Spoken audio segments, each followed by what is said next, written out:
West Indies ఈ పేరు వినగానే క్రికెట్లో అందరికీ తెలిసిపోయేది 1970s. ఇప్పటికీ ఐపీఎల్ ఫైనల్ ఓవర్స్లో వెస్టిండీస్ ఫినిషర్స్ దుమ్ము లేపుతున్నారు. But what happen to West Indies cricket? Why they are not performing well? Even 2023 world cup కూడా సెలెక్ట్ కాలేకపోయారు. T20 స్పెషలిస్ట్ అయినా కూడా 2024 T20 వరల్డ్ కప్ కూడా సెలెక్ట్ కాలేకపోయారు. పాకిస్తాన్ కంటే కూడా వరస్ట్ అయిపోయారు. ఇక చాలు. అంతకన్నా ముందు వెస్టిండీస్ కూడా ఒక కంట్రీ అని ఎంతమంది అనుకుంటున్నారు?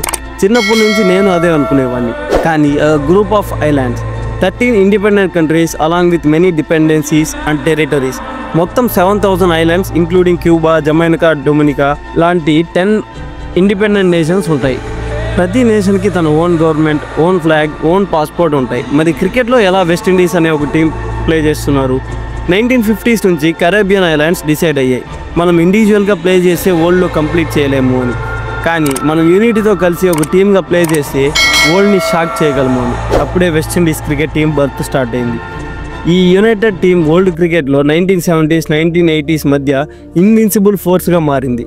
Clive Lloyd, Viv Richards, Malcolm Marshall లాంటి లెజెండ్స్ కరేబియన్ని ఒక ప్రైడ్ సింబల్లా మార్చారు. క్రికెట్ వరల్డ్కి clear message: we are not one country but together we are one empire అని. వెస్టిండీస్ గురించి తెలుసుకునే ముందు మన ఛానల్ని సబ్స్క్రైబ్ చేసుకోవచ్చు కదా. ఇలాంటి మరెన్నో విషయాలు మీ ముందుకు తీసుకోవడానికి ప్రయత్నిస్తాం. ఇంకా మ్యాటర్లోకి వెళ్తే, West Indies the brand. 1970s cricket వరల్డ్లో ఒక రెవల్యూషన్ వచ్చింది. కరేబియన్ ఐలాండ్స్ నుంచి వచ్చిన ఒక టీం వరల్డ్ని ఒక బ్రాండ్ న్యూ స్టైల్తో కాంకర్ చేసింది. ఈ టీం పేరు వెస్టిండీస్. క్లైవ్ లలాయిడ్ క్యాప్టెన్సీలో ఒక ఫియర్లెస్ ఆర్మీ తయారైంది. Malcolm Marshall, Andy Roberts, Michael Holding, Joel Garner లాంటి ఫాస్ట్ బౌలర్స్ బ్యాట్స్మెన్కి నైట్ మేర్ లాగా మారారు. స్పీడ్, బౌన్స్, అగ్రెషన్, వికెట్లో స్టెప్ వేయడానికంటే ముందు ఆల్రెడీ మెంటల్గా డిఫీట్ అయ్యేవారు ప్లేయర్స్. వివ్ రిచర్డ్స్, ఈయనకి స్పెషల్ ఇంట్రడక్షన్ అవసరం లేదనుకుంటా. వెస్టిండీస్కి మాస్టర్ బ్లాస్టర్, బౌలర్స్కి లివింగ్ నైట్ మేర్. హెల్మెట్ లేదు, చూయింగంతో అలా నడుచుకుంటూ గ్రీస్లోకి వస్తుంటే ఆయన వాక్ చూస్తే బౌలర్స్ హార్ట్ బీట్ పెరిగిపోతుంది. వివ్ రిచర్డ్స్ బ్యాటింగ్ అంటే అగ్రెషన్కి ఒక సినానిమ్. 1974లో డెబ్యూట్ చేసిన ఈయన నెక్స్ట్ 17 years క్రికెట్ని స్ట్రాంగ్గా డామినేట్ చేశాడు. టెస్ట్లో 8,500+ రన్స్, యావరేజ్ 50+, ఓడిఐలో 6,700 runs with strike rate of 90. Imagine చేయండి, 1980sలో ఆ స్ట్రైక్ రేట్ రెవల్యూషన్ లాగా ఉండింది. 1979 వరల్డ్ కప్ ఫైనల్లో రిచర్డ్స్ సెంచరీ, అది క్రికెట్లో ఇమ్మోర్టల్ ఇన్నింగ్స్. 1975-1979 వరల్డ్ కప్ గెలవడంలో రిచర్డ్స్ కీ రోల్ ప్లే చేశాడు. Dennis Lillee, Jeff Thomson, Imran Khan, Wasim Akram, Ian Botham లాంటి వరల్డ్ ఫాస్ట్ డెడ్లియెస్ట్ బౌలర్స్ అందరినీ వివ్ రిచర్డ్స్ ఫియర్లెస్గా డామినేట్ చేశాడు. హెల్మెట్ కూడా వేయకుండా 6s, 4sతో టెర్రర్ క్రియేట్ చేశాడు. ఆ కాలంలో రిచర్డ్స్ బ్యాటింగ్ అంటే నాట్ జస్ట్ రన్స్, అదొక domination, confidence, pride of Caribbean. ఇప్పుడు కూడా క్రికెట్ ఫ్యాన్స్ అంటారు గ్రేటెస్ట్ ఎవర్ బ్యాట్స్మెన్ అని. King Viv, the man who didn't just play cricket, he ruled it. World cricket మొత్తం ఒక డామినెంట్ ఎంపైర్ని విట్నెస్ చేసింది. 1975 మరియు 79 వరల్డ్ కప్స్ గెలిచారు. 1980sలో ఆస్ట్రేలియా, ఇంగ్లాండ్, ఇండియా అన్ని పెద్ద టీమ్స్ వెస్టిండీస్తో సిరీస్ అంటే భయపడేవాళ్ళు. వాళ్ళని ఇన్విన్సిబుల్ టీమ్ అని పిలిచారు. ఇంకా డౌన్ఫాల్ ఎక్కడ మొదలైంది అంటారా? The down fall 1995 Australia tour. West Indies 15 సంవత్సరాల వరకు హోమ్లో ఒక్క సిరీస్ కూడా లాస్ అవ్వకుండా అన్బీటెన్ టీమ్గా ఉన్నారు. కానీ 1995లో Australia captain Mark Taylor, Steve Waugh హెరాయిక్స్తో వెస్టిండీస్ని 2-1తో డిఫీట్ చేశారు. ఇది క్రికెట్ వరల్డ్కి ఒక సిగ్నల్, వెస్టిండీస్ ఎరా ముగిసింది అని.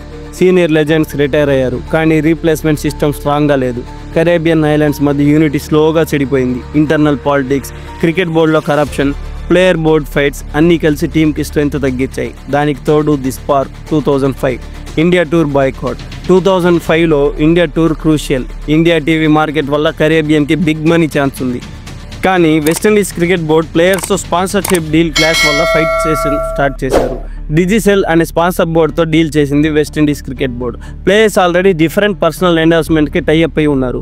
వెస్టిండీస్ క్రికెట్ బోర్డ్ మీ ఓల్డ్ స్పాన్సర్స్ వద్దు, డిజిసెల్తో మాత్రమే ఆడాలని చెప్పింది. ప్లేయర్స్ ఇది అన్ఫెయిర్, మా కాంట్రాక్ట్స్ బ్రేక్ చేయాలి అంటే ఎక్కువ శాలరీ ఇవ్వాలని కోరారు. దానికి రిజల్ట్గా 7 సీనియర్ ప్లేయర్స్ లారా, Sarwan, guile, Bravo, Chanderpaul బాయ్కాట్కి ready అయ్యారు. బోర్డు బి టీంతో ఇండియా సిరీస్కి పంపించింది. ఇది వెస్టిండీస్ క్రికెట్కి బిగ్గెస్ట్ హ్యూమిలేషన్గా కన్సిడర్ చేస్తారు. ఇలాంటి ఇష్యూస్ ఫేస్ చేస్తున్న టైంలో ప్లేయర్స్కి దేవుడిలాగా వచ్చింది ఐపీఎల్. 2008లో ఐపీఎల్ స్టార్ట్ అవ్వగానే గెయిల్, పొలార్డ్, నారాయణ్, రసల్ లాంటి స్టార్స్ ఇండియా ఫ్రాంచైజ్తో బిగ్ మనీ కాంట్రాక్ట్స్ తీసుకున్నారు. వెస్టిండీస్ క్రికెట్ బోర్డు నేషనల్ డ్యూటీకి ప్రయారిటీ ఇవ్వండి అని చెప్పింది.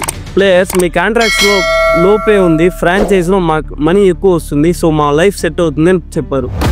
క్లాస్ ఇంకా డేంజరస్గా పెరిగింది. 2014లో ఇండియా వర్సెస్ వెస్టిండీస్ సిరీస్ మధ్య ప్లేయర్కి సడన్గా స్ట్రైక్ వెళ్ళారు.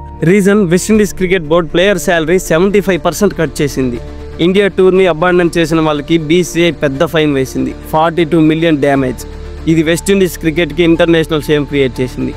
మళ్ళీ 2016లో వెస్టిండీస్ జట్టు 2017లో మిగిలిన మ్యాచ్లను ఆడేందుకు భారత్కు తిరిగి వస్తుందని అంగీకరించిన తర్వాత BCCIకి ఆ భారీ ఫైన్ రద్దు చేసింది.